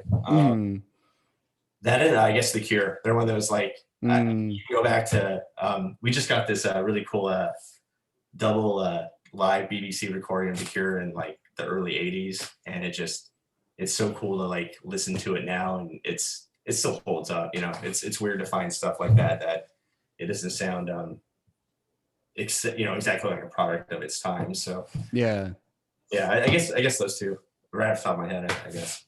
Awesome. How about you, Anthony? I'm letting Gabby refine her list. Since Colette's I'm thinking. You don't have a list ready? I gotta look up that album. Right off the top of my head, I'm thinking like Chris, Cure, 3 Imaginary Boys, beautiful album, love it. Right? Yeah. And we had a great Cure like sing along on the way back from that last live stream. That was pretty that cool. was a lot of fun. That was fun. Yeah. And also, you know what? Anything by the Deftones, those first 3 albums, come on. Yes, I need to listen. I knew it, Anthony. Yeah, right? I knew you were going to bring them up. Yeah. Well, look me. No, White Pony, Around the Fur. Beautiful albums. Every time I listen to them, Get chills. I love the Deftones. I agree with Anthony. They're amazing. I've never met a moderate Deftones fan either. Yeah. Well, you just met one. Yeah. It's always like hardcore, like biggest fan or Or like, oh yeah, I think I heard a song or two. Yeah. Well, what you got, Gabby? Oh, okay. So okay, let's talk about just like that's exactly like my list, and it's like kind of meshes together, and kind of that's why it works as a band, because we like have all these niches that like eventually mold into this monster, and it's just like we already know like what we're gonna listen to and like what like we kind of like feel each other out and like have music in the background when we're doing things, and it's like always the same shit. Yeah. It's like The Cure or Wire. Yeah, I think like Wires is like awesome. You know, Beach House, fucking obsessed. I love Beach House. But you know, so there's a band I just got into. I was gonna try to look up I forgot what label they're on, but I'll send it to you. And they're called Nude Model. Nude Model. I love that name. And they're so good. They're very much like Tuxedo Moon, you know, and they're very much like Christian Death. And so you know, Bauhaus, like I'm really, I'm a heavy goth. And so you like Twin Tribes? Twin Tribes, you know, fuck those Cox Twins. You know, I get my hands dirty. I just, you know, but The Cure, you know, bleeds into our soul. But New Model's sick. They have like their brand new band. You know, they just released stuff. I'll send you that. Another band I really love. I really love Lydia Lunch, Patti Smith. Classics. You know, I'm obsessed with like the 90s. I love the Warmers. I love like Fugazi, you know, which is like the brother of Warmer. You know, all of that stuff. And then Cranberries. You know. Oh yeah, you mentioned them before. Yeah. You know what I'm saying? But the Warmers, they're sick. They're like really sick. They have a sick drummer. She's also female. She is the wife of Ian McKay. Oh, okay. And so of Mind the Threat and Fugazi. And so she's a sick drummer, and they have a project that I actually am obsessed with. Let's talk about bands that every time you come back to them is amazing. Yeah. The Evens. You know, I've always wanted to like listen to it. I don't know why I haven't. Because he plays like baritone guitar. I've always been like intrigued by it, but interesting. It's so folky. It's good, but she sings too, and then she does like really cool, awesome drums. And so, what's that? I think it's just a 2-piece, right? Yeah, it's just a 2-piece. It's just him singing on an acoustic, one of those acoustic electrics, and then she sometimes uses an electric, and then but it's just folk and her and drums. And remember that venue called it the Vex? Yeah, in Boyle Heights. Yeah, and so they played there, and when they were like really, really active, and then I beat myself every day when I didn't go to that show. Like I don't know what happened. I just like didn't look at the roster that week, and that is a good one. But it would be also Lydia Lunch has a band called The Dreamers, and there's like a side project she had. So good. The album is Aloha Miami. That is an album that like I know back to back because it's just so good. It's ridiculous. It's like if Christian Death were to do not so dark and gothy and do more dream goth. Interesting. And yeah, I even skate to it. It's too dreamy. You feel me? But it's really, really punk, and her vocals are so melodic that she's like a ghost, you know. And you know, them, and then yeah, you know, all the good stuff, the Screamers, the Gun Club, Joy Division. That's another timeless. I like the Screamers. They're from Montebello. That's so random. Yeah, right. It's so hard, you know. It just goes hard. And dude was doing art shows for the longest time, like all throughout LA. Yeah, he was fascinating. Until, like 2001 or so, I think is when he died. Yeah, and just he did it to the end. Yeah, it's crazy. Awesome. There was a, you know, and like even like the Buzzcocks to the Sonics, you know, there's like a good mix. I think of music that when you go back to it, you're just like, ooh, this is good. Like, why didn't I? There's another dude live once, and they completely messed up my ear. I was like right next to the speaker, and I was like stuck there. It was at a festival. It was at Coachella, and he did a great set. I didn't buy the ticket. I was fortunate enough to get a ticket some way. Chris, you've been to Coachella? Yeah, well, I mean, it was like the one year that I kind of wanted to go. This is recorded, Chris. Shame on you. I just said, I mean, I didn't buy the ticket. I was fortunate enough to get away there. But, yeah, I got to see the Buzzcocks, so that was pretty cool. Cool. I think you mentioned that, Chris, at one time. You're like, yeah, I've seen the Buzzcocks, and I was like, it's another band that like it was their kind of Central Junction. I missed them, and it was like, oh, but Chris and I were at the same Daniel Johnston show / what was it, the Breeders? Oh, that is a Breeders. band. Daniel Johnston and the Breeders. Daniel Johnston, the Breeders. Makes me cry. At The Hollywood Bowl. the Hollywood Bowl, yeah. At the Hollywood Bowl. Oh, wow. Yeah, everybody was like, holy shit, Daniel Johnston. And then he like failed. Like 2 songs. And he was like, that's what you get. And I was like, that's what we came for. Damn. So here's But the Breeders, though. The Breeders, they were sick. That That would have band been a for great like show. top. You thought you were there too? No. I would have loved to have been there. Yeah, I was bummed. I missed out on like probably 90% of Daniel Johnston's set. I got there and I saw him like do his like last 3 songs with a full band. It was He's like, true love will find. It was beautiful. It was beautiful. Yeah, Daniel Johnston's great. That's the one. Every time I hear his name, that song comes to mind. Like that's always the one. Yeah, me too. Yeah. I was like, man, he has so many good songs. Like he has like Star Entertainer, which is like another tape. He has my favorite is Broken Dreams. Oh, that one is so good. It's just so, oh my God. Have you seen a documentary? No, that's on a list. I gotta like actually attend to. Yeah, The Devil and Daniel Johnston. The Devil really good one. Yeah. It's fucking sad. Yeah. It's fucking short and Yeah, that broke everyone's heart. I think it changed my life, dude. I was like in LA at the time when I saw that, and I was like, oh my God, Dan Johnston totally understands pain. And I was like, can't believe he's still alive. And I never got to meet him. I have so many friends that have met him, and then never got to meet him. And it's like when he passed away, I was like, damn it, like I never got to meet him, But some things you just don't meant to cross. Yeah.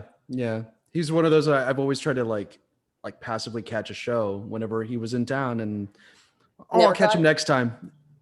Next time never came. Yeah. Seriously. Yeah, well, he was like, always he could sell his art like in an hour pre-sale. Oh yeah. Like, he could draw something on the spot and sell it. So he had the most insane following. Like has the most insane following. That's probably my cult, is the Daniel Johnston cult, because I felt more like they're worse cults to be in. So that's that's a good one to be in. Sorry. Oh no, it's the best cult to be in. Yeah. So what's the plan for 2021? I keep saying 2020 like it never ended, but feels like it. Right? Yeah. We're getting there. Hopefully more shows. Some shows, not Some more. show, yeah. Just one, hopefully. What's it going to take to play a show? What does everybody here need, safety wise, or any kind of qualifications, any sort of like stipulations to play a show? Say I'm putting on a show at a house. What do you need? Oh, at a house? Well, I'd rather it be outside, like in the yard. Backyard? Yeah. I would probably still wear a mask, like even if I was outside playing drum or whatever. I don't know. Just like whatever makes other people feel safe. Like, yeah, I think just like it helps. It's gonna be interesting to see when they first have those like that first leg of smaller DIY shows, and how they can make people comfortable and safe. And I don't even I don't even know how that's gonna feel like. It's gonna be weird. It's gonna be really weird. I don't know how to handle. I'm ready to go. Yeah. At the show. Yeah. Like I think it was San Bernardino, those punks, they were putting on shows, like secret shows. Yeah. And I was like so ready to go. Like I'm like, I don't even care. I'm just gonna double mask it or something. Like I need to see a fucking show. And this was only in, I don't know, May. I was already going crazy. And it's like, I need a show. So now it's like, whoever's got one, you know, like I just want to go out. That was a really weird part, like realizing how big a part like playing shows and going to shows was, like, I mean, of my life and, you know, like all of our lives. It was a really sobering like reminder to a certain extent, you know. Yeah. Definitely can't wait to get back into it. I have friends bands in like Portland that are having their first show in like mid-April. And they're gonna be playing outside behind what are those plastic partitions? Oh yeah. There's like a limit of like 30 tickets, pre-sale only. So it's just like a lot of things to kind of facilitate that, but it's just a different process now. It's not just like walk up if you want unexpectedly because you decided last minute to go to a show. It's like all gonna be super planned. But on the upside, I think also shows will be all sold out. You know, like all the capacities, like people are gonna go to their show, so like you'll be playing for sure for like at least 30 or 40 people. And or on a Thursday where like 4 of your friends show up and you're like, you just get a bunch of text messages. Yeah, like, oh, I can't make it. Yeah. I feel like now whatever spots at a show are open, people are gonna show up, and I feel like we'll be guaranteed at least 30 guests. Yeah. Some New Zealand friends of mine were saying that they live here. They live in LA now. They're in a band, Young Winona. Shout out to them. Cool. They were saying that every show in New Zealand is advertised as like the biggest show on earth, because like they're the only ones throwing shows that are fully like at regular capacity. Wow. And like because they found their way out of it, you know. Yeah, my friend's band in Colombia, they're called Las Piñas. And they're starting to have shows, and it's just like full capacity shows indoors. I'm just so jealous. Yeah, I miss it. Yeah, but 2021, I don't know. I think the goal is just playing shows and kind of just getting back out there. We want to write a full length with all new music. So I think just kind of like I want to just be invested more in like practicing and writing this year. Maybe make a full length, and hopefully by like summer or fall we can do like a little mini tour, like 3-4 days or something, like 3-4 Hell yeah. Yeah, so maybe we can push it and make it happen. I don't know. What about you guys? Any collective goals? Yeah, what do you guys have in mind? Well, I mean, I just kind of want to hit the ground running. I think we're all. Chris is ready. Yeah, I think we're all. He's itching, ready to go. Yeah, I think that's where I'm at. Just hoping to write some more and record some more and do all the stuff that we didn't get a chance to do in 2020. Like see people. Yeah. Yeah.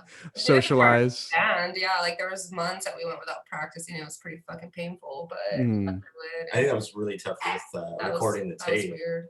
We'd have to go like super long stretches because, you know, it was over the summer and we still didn't really have, you know, an end in sight with what was going on with COVID. We wanted to get this done, but we also want to be super safe while doing it. So it was a pretty tough process. Anthony was a big trooper in the recording process. Yeah, seriously. Yeah. He like super took so much time to do it for us and killed it in the process. So nice.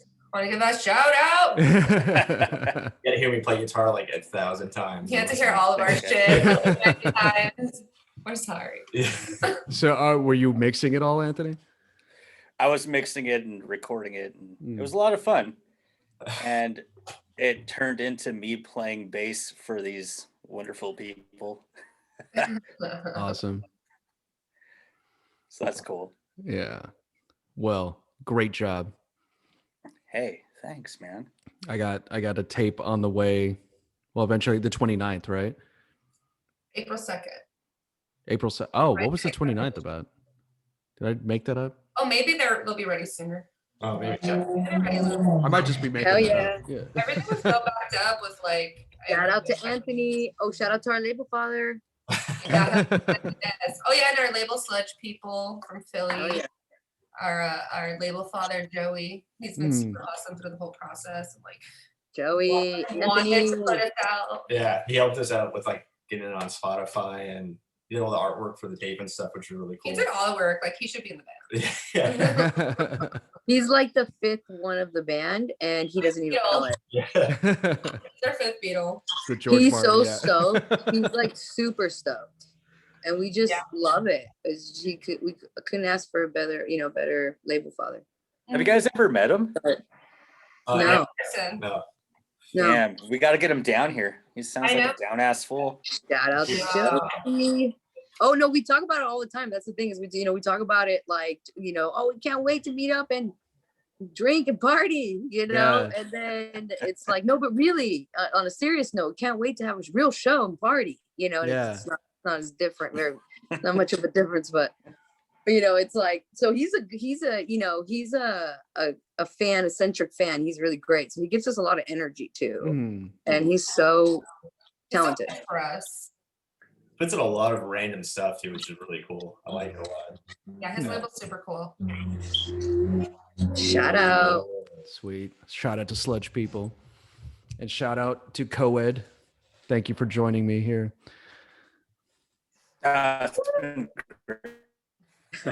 Oh, that's when everybody starts breaking up. Yeah. Shout out to Silence.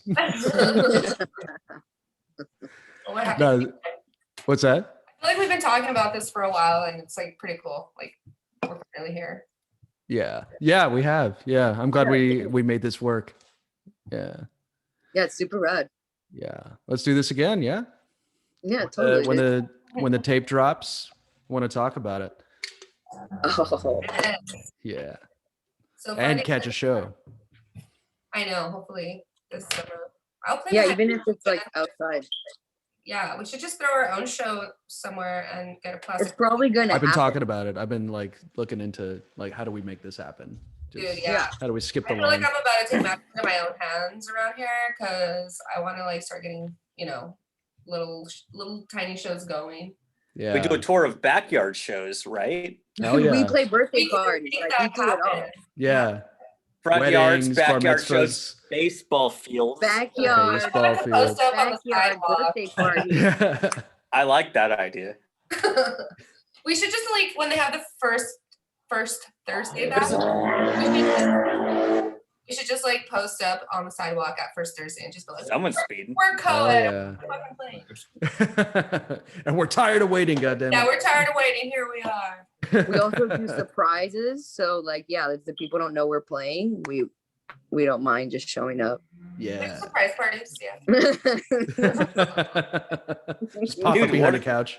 What if we like put all the gear in the back of the truck and just like drive up? We're gonna be on the corner of 6th and Mesa. Yeah. Down.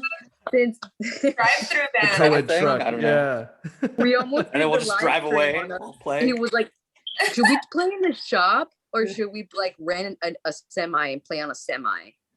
And we were like, Anthony, what? And how are we gonna get the sound? He's like, well, I can get the sound down. I figured that out, but we gotta get someone to drive it. And I was just like, dude, let's just play inside. And then they ended up, like, no, you chill. And he's like, I was like, that'd be we awesome. were still working out ideas at that point. Wow, guys, there's some noise over here. Let's hear it. I'll be right back. No, let me see what that is. Sounds like neighbors or something. Hold on. Oh my god, you guys, I've seen this on YouTube. He's and then gonna get murdered. Really bad's gonna happen. It's like 5 people that disappear during the Zoom. He's got that beautiful white wall back there. I know. He's got probably like gonna see it. We're probably gonna see like a blood splatter or something. Yeah, it's all there. Criterion. Definitely not related, but I'll be right back. That just happened. Like somebody witnessed like a murder on Zoom. Called the cops. Dude, I think I heard of one of those. I'm pretty sure because it's like a sequence, so it's like all these stories. So I'm pretty sure I heard one where somebody saw somebody getting snapped. Oh my god, it was in Altadena. No, it happened up the street, you guys. This couple, I don't even have Citizen because I can't re-download apps because my phone's messed up. Anyways, dude, it was on Facebook, and I was like, because I'm on the Altadena group, beautiful Altadena. And I was like, dude, there was somebody went into this poor elderly folks home on Marengo, which is like where Bill used to live, but it's like, he's like, dude, I got a headline of that on. Yeah, I got a headline on my phone. That's fucking crazy. You see that? And stabbed her? Or no. I thought of Bill today, by the way. You what? Oh, I what thought happened? of Bill today, by the way. Oh. My brother just found a Pearl Jam. Sorry, I thought they were banging on my door. So this great feature of my neighborhood is that people fight on the street all the time. Like, not physically, but yeah. Hey, we're used to it, right? Yeah, for sure. We send each other like citizens. Like, do you have Citizen app? I do. Yeah, I just got it. Okay, so well, we'll get a Citizen and just like screenshot it and send it to each other. That's just really hilarious, dude. Do you get like small incidents like that? Like, just like small argument on the street? It shows how crazy we as people are. Yeah. Colette sent me like a screenshot this weekend. Somebody weaponized a broom. What? Everything's a weapon. They're just like, it was like on the corner of 8th Street and Pacific or something. Yeah. Oh my God. Went nuts. Yeah, as a happened today. Some guy weaponized like a Jesus. Did I would somebody imagine she just like breaks it, and trying to stab somebody. But I was like, okay, so everything. Your toothbrush is a weapon. Yeah. Hell yeah. Yeah, if you want to Harry break it down, Potter's just sharpen going nuts toothbrushes. on Gaffy. Yeah, just put it in their mouth and stuff. I'm sorry. I watched too much, and so we were talking about how somebody got murdered up in Altadena over here, and it was like, oh geez. I don't even have Citizen app, so that's how we were starting talking about. Because I used to have it, but then I'm having problems downloading it. So there was a couple who got the wife got snatched on her Zoom call. So the Zoom caller called 911. And that's how they were able to come to the scene. Yeah. And she was stabbed. She wasn't kidnapped. She was stabbed to death, and her husband was stabbed outside in front of the house. And so they were holy shit. There's like bodies to death. God damn. And they caught the suspect. Yeah. Oh, good. Because of Zoom. He apparently Zoom is tracking you. He apparently came back to the house.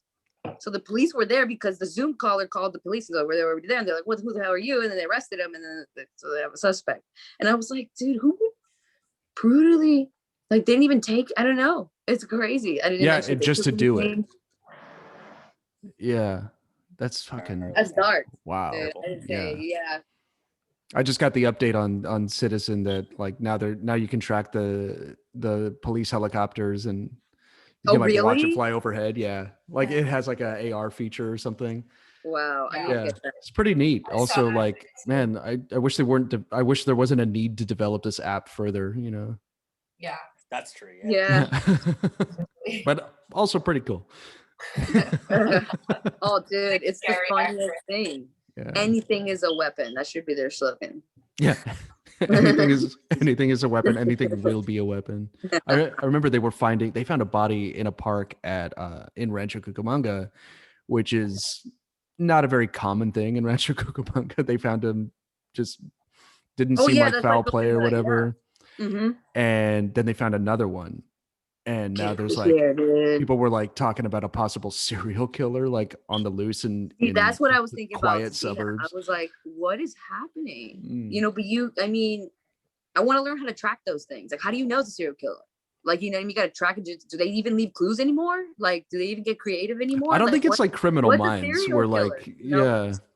Killers aren't creative anymore. It's all like mass shootings. It's pretty insane. Yeah. It's just broad brush. It's just like crazy white supremacy fucking going balls out. Like it's nuts. They just caught another one. That guy at the grocery store. That was in Boulder, Colorado. No, or the one that happened today, no, the one that happened today. But I swear they talked about it the other day. Like there was somebody walking around in like camo shit and all that, like just walking around a grocery store with a gun. But like they didn't do anything. They were just like they made a scene. Well, and then today apparently they shot up the place. No, honestly, like an hour ago, they caught someone in Atlanta who had a bunch of different handguns and rifles on him and body armor. But he went to the bathroom and they called the police and they were already there by the time he came out. So he didn't actually fire anything. But it's crazy, like how close that could have been another You know, it's crazy amazing. because there's I forgot what documentary or what site I was seeing on Vice, but Vice did a thing where I think it's Oklahoma. Yeah, I was in Texas. Oklahoma is one of the few states that passed a law where they can open carry. I was doing the research on the whole Colorado shooting, and then the fact that the NRA actually had a lot to do with the fact that they reopened, they diminished the ban. They had a ban, but in Oklahoma they went one step further and they allowed open carry. Just say, hey, so this is the OK Corral now. Got like this gun, just whatever. Just you have, you can have up to an AK. So you're just out. And the documentary shows all these people that, there's a lot of people that are uncomfortable with it. They don't think that's, the way to go about these things. And it's wrong. It's terrible. And these guys are just like brandishing their guns, making people feel uncomfortable. And it's super scary to watch because you're just like, oh my God, but it's like legal to be open carrying all that. You can just walk around in Walmart and carry this gun. You can walk around like restaurants and you can just like douse, camo. And it kind of reminded me, that's why I was like, And so I had to go back to that article. That was like a year ago that I read there too. And it's interesting because Vice, they're always secular. They're always going into, reminding you about shit. And so I was like, holy shit. This was the scariest thing closest to the article I heard about that Vice did on a 23-year-old. This was like 6 years ago. I don't know if you heard of this article, but he was like using simple smarts. And he was like, okay, 3D printer. I'm going to 3D print the one part that you see that one where it's like not legal, which is the chamber. And so you can buy all these parts legally in different states. So you buy them and then you put it together and then you just need that part. And he tested it and he can shoot more than like 500 rounds and not break that molded piece, that 3D printed piece of chamber. And it's just like, I was scared. I was like, oh my God. And he's like 23. And he's just like, he has his plans up, he has people that download them and stuff like that. And this was a time when it's like maybe 6 or 7 years ago where I wasn't really thinking about, this. And I was like, oh yeah, 3D printing. I even thought about going to school for 3D printing because I saw it so much. But yeah, until now we're in the future, right? I'm like, oh my God, that was the scariest thing. But then common. I saw the Oklahoma thing and I was like, oh no, that's like Vice, you've done it. Like you're not slipping. And I was like, so it's really uncomfortable to watch. And I feel really bad. Yeah, because that dude shared the plans, like just openly. He was like, oh yeah, do it. Like, yeah, he's like, all right. Really? Yeah. And he had his arguments for it, right? It's like everyone should be allowed to defend themselves and blah blah blah. And like he's like, I'm just working. Yes and no. He's like, I never really understood that argument. It's like the way they do the open carry. It's antagonistic to people that it really is. Yeah, and it's like you're just encouraging people to. It's like they go in the public seeking some sort of competition. Yeah. Mm-hmm. It's like wearing a tap out shirt, like just you're like looking for a fight. Like, what's up, bro? Dude, it's the worst. It's I didn't think, when I saw it, I was like, sometimes I don't think, and I don't think things could be like, oh yeah, that's really fucked up. And like somehow it passed. And people voted for it. So it's like there's also a lot of people that are against it. So it's an interesting perspective to look in on it because there isn't much interaction like in other Vice ones. This is more just documenting everything. It's kind of like the other documentary, Florida Man. I don't know if Vice did that one, but it's about like all the like super alcoholic Florida men that love to fight in bars and fight everybody that they see. Wow. Like North Florida, right? Yeah. Like Northern Florida. Is it all just panhandle madness? Yeah. They're like trying to fight the cameraman and like. Oh my God. It's hilarious. It's probably that. Okay, so it's fun, right? Like it's not just like pure violence. Oh no, it gets pretty mundane. It's a little, it's about 2 hours long. No, almost 2 hours long. Mm-hmm. And not only do they fight with their spouses physically. Oh God. Yeah, no, it gets dark. It definitely gets dark, and a lot of them do time because they fight at bars. It's literally, and I was like, oh yeah, it's been a long time ago. So that was the first time.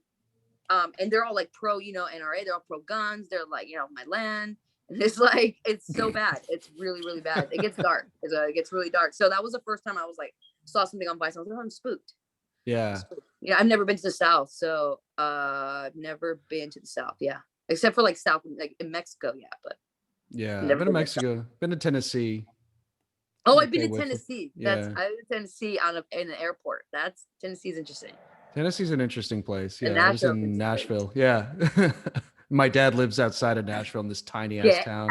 Says everybody has guns. They just shoot them into the forest and like because everybody's backyard is just like green and it's gorgeous, but it's like just 13 people in the city and it's like a bubble. You know, I remember landing in Nashville. I was like, it's like a total bubble. Like, where am I? And then the time zone, you're like an hour, you're about to hit the next hour once, you know, I was turning and changing to get back to California from the East Coast. And so I was like, and I'm like in this weird time zone where I'm like only an hour behind, only an hour ahead. And I was just like, okay, I'm going to go. Sleep, but you got it right back. Like, and you can eat and there's so much food and there's no like corporate stuff, you know, it's all like big food, but there's an indoor smoking room in there. In the airport? And I was like, in the airport, I asked because you know it's really hard to go smoky and find smoking areas in airports. So I was like, I'm always on top of it. I'm like, I'm not that hungry. I ate 3 hours ago in DC, so I'm gonna I'm gonna go smoke because this is gonna be a long 3 hours and then comes the jet lag. So it's like no. So you need that smoking room. Yeah, smoking room. Remember when you could smoke inside the airplanes? Yeah, you know, not airplanes, but bars. For sure. There were a couple of bars out here that in Detroit. There's still some bars. Oh, really? Yeah. I bet you could still smoke at Harold's. Light up You'd light up cigars, dude. It's Harold's, crazy. Like that's a bold move, just like fucking lighting up a cigar right in the middle of they were smoking. That is. It's a power move. I go to the counter and I'm just like, what do I gotta do to get into the smoking room? He's like, you pay $6 or you buy a pack of smokes. And I was like, or a cigar. And I was like, I'll buy a pack of smokes. And so I go inside. I go into this glass room that's closed off by everything else. It's just like a glass room. It's like insulated inside. And everybody's watching soccer and like smoking cigars. And they're just like, hey, what's up? Like Panama like, hats and everything. Yeah. And then I was like, do you guys mind if I smoke weed? And they were like, no. And they just turned around. They turned around and mind their own business watching soccer. I was like, I'm in paradise. You weren't finding that in DC, that's for sure. But you're weird. Yeah. You know, it's like you're like a little paradise. Like it's like the land and the people feel so jolly there, you know, but then you know, when you're in California, you remember more about like social change and you worry more about how we're integrated. There's more metropolitan, you know, so it's like it's called civilization. It's different. Yeah. And over there, it's just like, it's all right. Just eat and have a cigar. Just do whatever you want. It's dangerous. Yeah. So did you see the Elvis museum? Like, oh, there's like Elvis memorabilia everywhere. Like there's just country music everywhere, country memorabilia everywhere. I was like, whoa. Oh yeah. I saw Dolly Parton shit galore. Like, oh yeah. Yeah. It was nuts. The smoking room was the only thing that was dull. It was just like chairs, nice couches, lots of ashtrays and smoke. I miss that smell. It's like as strange as that is, like the stale smoke smell. Yeah. It's like I still love cigarette smoke. I can't smoke cigarettes at all anymore. I like being in the presence of someone else that's smoking. Like yeah. I don't know what that's about. Chris, let's get into smoking cigars, man. You know, do every practice. Keep it classy. Yeah, get those little ones that taste like grapes or strawberries and that's the way to do it. The ones that you there's some of those little ones that are really good too. There's some really good. I've had like a pack of them once. I used to work at this smoke shop in downtown LA. And it was like a hookah lounge, so it was like a head shop type of deal. And somebody bought them, and they knew I smoked, like or a customer, and like gave me one. I was like, no, I really can't. Like those are like $10, like for one. It was like very expensive. Yeah, it was like. I'm talking about like the $6 ones. Yeah, like $6 for the pack. This was he takes it out and he's like, this is the finest tobacco you're gonna find on your side of the planet. He was like, and he's like, and a lot of people were from New York that live in downtown, so it was like, and I'm from New York, and he was like, But I've been everywhere. This is good. This is the fun you'll find on the side of the planet. You don't want this right now, you're gonna miss out on that. I was like, all right, give it to me. So he gave it to me, and then I like had it, and I was outside. I said, I'm gonna have this on my break. And I was like, oh my God, it was the most delicious thing ever. And I knew, you know, like when you know, it's like heroin. Like I've never tried heroin, but I was like, yeah, no, I'm never gonna buy these. And I never did, because these are too good. Like I'm gonna die like tomorrow. Yeah. You're gonna inhale the whole thing, and like that's it. You're not supposed to do that. So fine. He was like, this is the finest. Yeah. I was like, the fine, something about I think the finest tobacco. And I was like, but not fine, like crunchy fine, but like it was like slivers. Purest, cleanest. I was like trying to, it was so smooth. And I was like, I don't know if I'm, you know, it's just, I don't know if my lifestyle has the cigar in it. I was like, you know, sitting there thinking about it, like, I'm not a mobster. Like, I'm not a ballroom singer, you know, like I'm not Rodney Dangerfield, you know, I'm not Rodney Dangerfield. I'm not. You're not trying to prove a point to somebody. Thank you. But it was hard because it was like we had a man, I forget what it is. What's called where you put all the cigars. There's the humidor. The humidor. Yeah. So that we had a humidor, and it was everything. So I really was like, no. I was like, no cigars, because there were so many, and lots of people would be like, oh yeah, I've had this one before. These were cigar before. People that wanted to get a cigar just because they were visiting in LA, and I was just like, hey Chris, I think we're gonna have to become a cigar band now. We're gonna have to take a nice case with us on tour when tours are possible again. Or in a little suitcase. Here's the thing: like, your logo goes on the band of the cigar. I know. But then somebody's gonna find it and be like, "What is this?" And it's gonna be like, Italian cigars, Cuban cigars. Like, I can see us each having like a type of cigar too, because it's like that with alcohol and with food, and mostly beer. Yeah. It's like, oh, like what are you drinking? Oh, I like this. I like the stuff that's under $4. So, yeah. Cigars or food? Sell it with your tape, and like that would be cigars, beer, yeah. Oh, dude, we'll give you a gift card for all that stuff. That's a great idea. Cigars and fast food and Sparks. Imagine Sparks. Dude, there's only one place to get Sparks in California right now, and it's at a truck stop from I forget where it's at, but it's from San Francisco to California. That's really quaint. In that realm. Is it on the place 5? to get Sparks? It's in Los right now. I think it is on the 5. Yeah, it's a truck stop on the 5. Can you also find like vanilla Coke there? Because I can't find that shit anywhere. No, I think I'd seen it. That's a crazy question. No, absolutely not. Dude. I miss it. If I could find both in the same place, I'll put them together and just see what happens. I'll just record a podcast on both of it. And you found yourself a goddamn miracle right there. Yeah, and a curse. Content. Yeah, some content right there. Amazing content. Those are decisions that we should be. If this happens, we all need to do this together because oh no, that's like when people take DMT. Like, no, I would never want to do that in a group. I know, but that's what I'm saying. Like, you'll have people be like, one time I was on a shoot, and one of the few times that I was being photographed, but I just like very simply being photographed. And it was like at this, like, you know, these apartments like by Union Station. And so it was like, cool, you know, friends were models and everybody was like in the scene and stuff. It was fun. So I met this photographer, and we start talking, and it's one of those conversations, you know, where you're like, you really judge the person and thought, okay, let's talk about like certain type of music or something. Yeah. And it turns out the person wasn't into the same kind of music, just dressed kind of like the same kind of music. And you know, are you trying to say poser without saying poser? No, they weren't a poser, but they were more of a raver. And like, I don't rave. And I think they thought I was a raver because I was goth.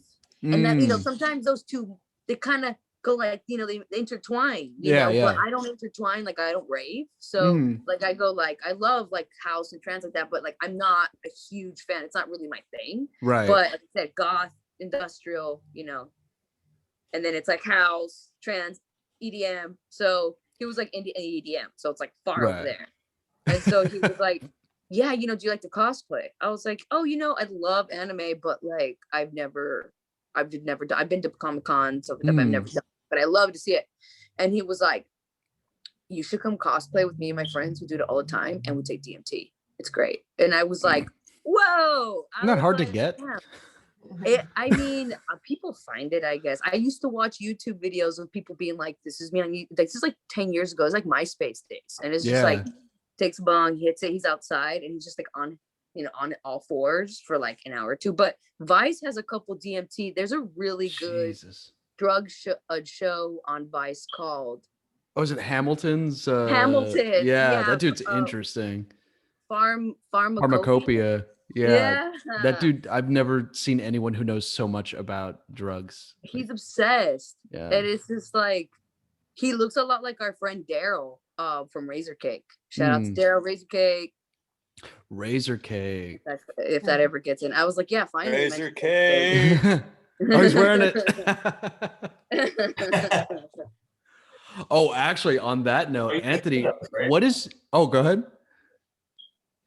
Oh, no, never mind. All right. Oh, no. I was going to ask, what does your hat say? I've been trying to read it, but there's a skipping thing, and... I will meditate and then destroy you. It's like a Street Fighter 2 reference. That one fighter, Dalsim, every time he beats somebody, he says, I will meditate and destroy you. It's like some weird random thing to say, but it made it onto a hat. I liked it. Has a cult following for sure. It's mad. Yeah, definitely. Yeah. It's like tight. It's like up there. It's with just like center consciousness and like nerdness. Yeah. I have a friend who had the same hat, and he's like so into martial arts, and he changed his name. He's half Hispanic, half Black, but he changed his name to Kenzo because it means like community or something. And he's just like, he's like a monk. He's like a hip hop monk. And he does vinyl. Yeah, he's like, you know, Generation X, but when you meet him, he's always got like a message, or like when he meets people, he's just like a Buddhist monk or something. Yeah. So he's just like, you know, he's like, hi, but like with an Adidas hat and like Adidas shoes or something. It's like ready to be boy. So it's just like, he had the same hat the other day. And I was like, oh, and I didn't even notice it. Anthony noticed it because I sent them a photo, and they were like, it's like, I got that. I was like, pretty much, oh. Yeah. I get a lot of compliments on the hat, and it's obviously by people that are into yoga or like really fit and stuff, and they're like, I like that hat a lot. That's really cool. Nice. And I'm just like, very zen of you. I'm into yoga too. Sure. Yeah. Cool. Thanks, man. Never. Yeah. It's from a video game, but yeah. Exactly. It's the type and like the color. I thought it was like a war hat, you know, like a veteran's hat, and it's not. So I was wrong. Have you ever done yoga, Anthony? Have I done it? Yeah. I've tried it, and I was like, this is not for me. Moving on. Yeah, it's way harder than it looks. It's a whole like it's not even. Always been curious about it. Yeah, well, Clint's a fan. And... I love yoga. Oh yeah, I'm always like, Chris, you should come with me. And like, yeah, never mind. I'm not done. Yeah. Like the least flexible person of all time. Yeah, that's one of those things that like you gotta just do it all the time, right? Like there's just no way around it. Work up to it, get into it. Yeah. I don't know if I have that amount of discipline when it comes to yoga, but it's fun when I do it. I like heated yoga, just like intense agony. Yeah. Make it count. Yeah. Make it count. No, definitely. Damn. You doing yoga over there in Pasadena, Justin? Pomona? No, they don't do yoga here. No, do you do yoga in Pasadena? Who? Me? You? Yeah. Oh, I know. I live in Pomona. That's what I said. You said Pasadena. What did I say? Oh, pass it. I'm sorry, man. I was like, am I going crazy? Wait a minute. I stretch in the morning, but like nothing crazy. I touch my toes, you know, I reach for the sky.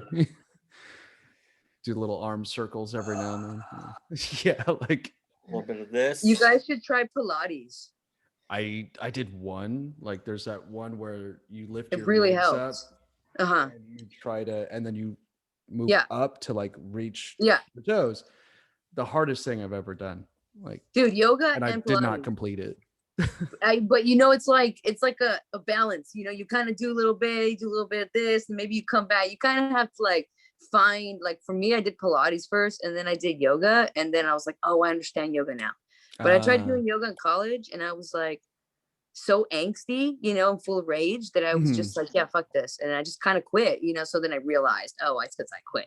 So, you know, but Pilates is like, for me, it was like, oh, and then I do a little bit of Tai Chi, like every chance that I get, because it's kind of like a dedication. I like to watch this. Yeah, like I watched this YouTube video. I'll send it to you too. You should send it to everyone. It's amazing, amazing monk. And he's just so cute. And he's got all his like his friends that are like slightly younger than him. And he's just explaining like every single move for every single part of the day and everything. So he has this huge channel. It's great. And it's just like in a room and it's outside. And he's the perfect master. And so like I like to like, you know, make sure I have him on my TV and shit. So it takes a little time. But interesting. My friend Kenzo, he just does it all the time. He's like a, you know, practicing. So yeah, like Pilates is like, it's like, think of it as like lifting weights or something. You know, it's like getting that anger out. Yeah. If you have anger. I was thinking about like getting a punching bag, you know?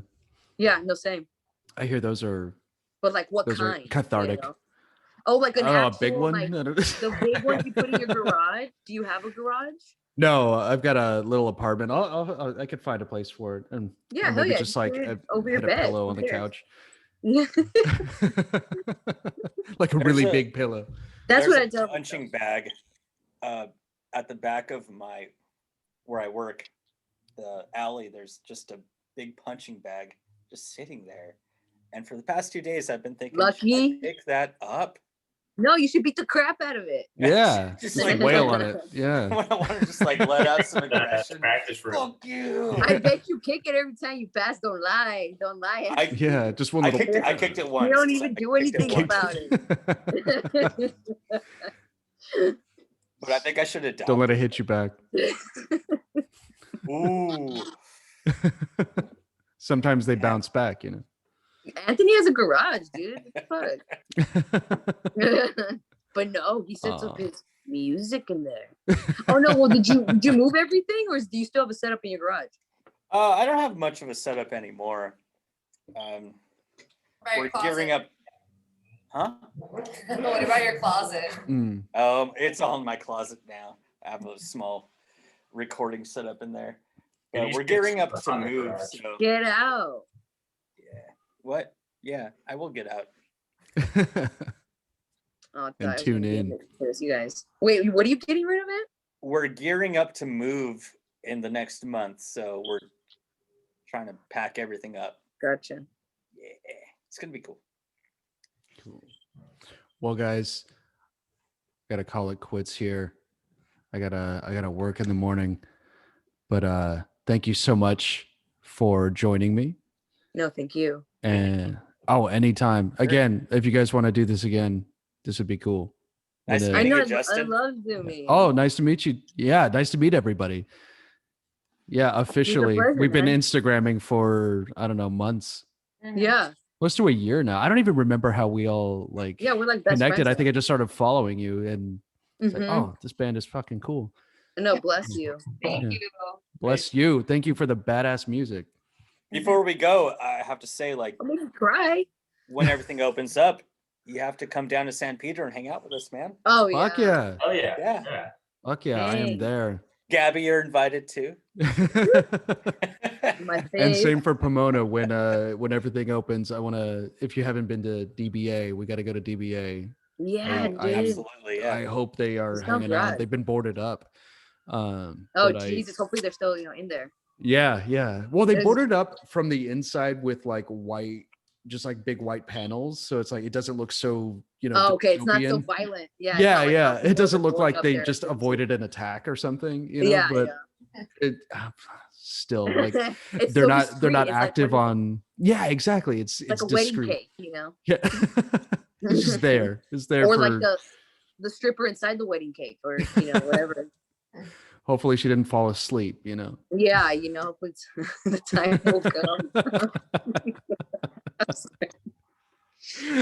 God. But yeah, let's do a tour of Pomona soon, and then you guys got to show me around San Pedro because I haven't been since Growler 6. You've never played Pomona? We have. That's one of the places we never played. We got to make something happen. Like I said, I want to get some shows going. Like I want to get something like. Oh my God! As as safe as possible, but like I don't know. Maybe we'll cut a corner or two. Yeah. No, dude. Well, we'll see. You know what I mean? Like we're like I feel like we're stoked, and I think things are gonna fall in place. It'll work. It'll work. We just got to keep doing. We all got to stay on the same page. Yeah. Which is reopen and put on some goddamn shows. So solid. Yeah. Well, thanks so much. I'm gonna try to get this out by like this weekend, I think. Do you guys want to plug anything? The tape is coming out. Oh, yeah. April, would you say April 4th? Yeah, April 2nd. April 2nd. Down on Sludge People from Philly. Get your tape. Yeah. You can go to their website and pre-order all that stuff. So yeah, we're on Bandcamp, Spotify, TikTok. Do not sleep. All of them, all of the above. We are on all the platforms. Yeah.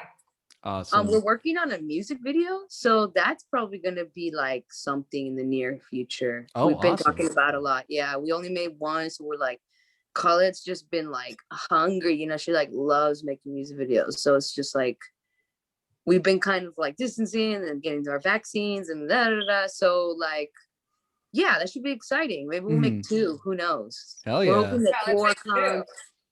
Send them over. I'll post them. We want you guys to be excited about music videos. Always. I miss music videos. I know, right? Yeah. Love them. I used to wake up at like 5 a.m. to catch the death throes of MTV. Oh my God. Just like wake up early, all the good jams. Yeah. AFI, actually. AFI Sing the Sorrow was out. I know. Oh my God. Yeah. What was it? Girls Not Gray. That was the one that they played all the time. It was like, oh God, 6 a.m., 5 a.m. every day. I know. And MTV2 started doing that too. Like, it's just like, cool stuff. Yeah. Oh, Amoeba's opening up. So, maybe we'll take our taste there. Who knows? Hell yeah. Things are, things are opening up. You go buy records. We should talk about next time. We should talk about record stores and music video, people who make music videos. Because there's a lot of good people out there making music videos. Like, there's like people that's like a thing now where they're like, oh yeah, this is my creative thing. Yeah, it's amazing. Like that's their calling. Their forte. Yeah, it's awesome. I've been like, oh my God, who made that music video? Oh, they make other people's music videos. It's like people are exploding in the creative sector, and we are part of that spectrum. We are in, we're in the bubble. Nucleus. Yeah, Nucleus. That sounds way better. Yeah. That sounds better than bubble. Bubble's burst. Okay. But let's do a tour of if you guys are down, let's do a tour of like record stores. Oh yeah, just walk around a couple of record stores. There's a couple right next to the Glass House in Pomona, right?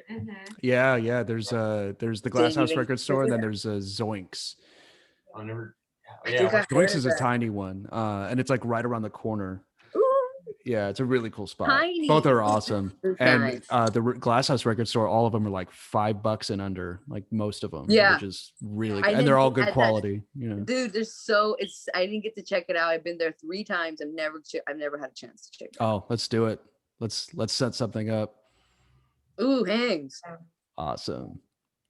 Cool. We'll wear masks. Yeah.